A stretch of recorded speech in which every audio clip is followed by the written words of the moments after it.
علوم الحديث عند حافظ ابن حجر. الله أكبر.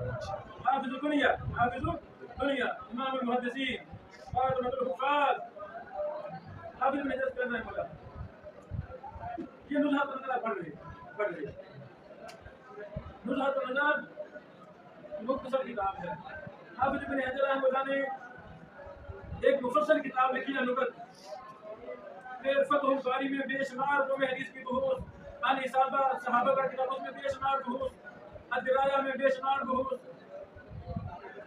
الاخر.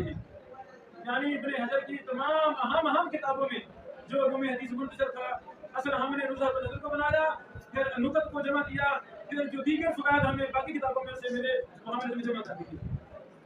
اگر کہا جائے یہ شرح ہے نزہۃ النظر کی ابن حجر کے کلام سے، پھر وہ ٹھیک ہے. باشیوں نے کہا اس کا نام رکھیں شرح نزہۃ النظر من کلام ابن حجر. باشیوں نے کہا نہیں، یہ موسوعہ ہے علوم حدیث کا، شرح نام اس کو علوم حدیث کا موسوعہ بنائیں. پھر ہم نے اس کا نام تبدیل کیا علوم الحدیث پر ابن حجر. سمجھ لگی؟ تو امام خطیب بغدادی کا تعارف تو تفصیل طلب ہے. یہ دیکھ بنانا تھا امام خطیب بنانا تھا. میں بھی سب سے پڑھتا تھوڑی سی باتیں سنتا جا رہی ہے. تو یہ آپ سے ملاقات ہوگی. خلاصہ کیا ہے؟ ہم اپنے آپ کو قرآن و حدیث کے لیے وقف کرتے ہیں. ہم اپنے آپ کو قرآن و حدیث کے لیے وقف کرتے ہیں. ایک مسئلہ کو لیں، اس کے پیچھے لگ جانا ہے.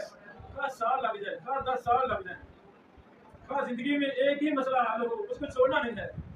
بڑے استادوں سے رابطہ رکھیں، محدثین سے رابطہ کریں، سفر کریں وغیرہ وغیرہ.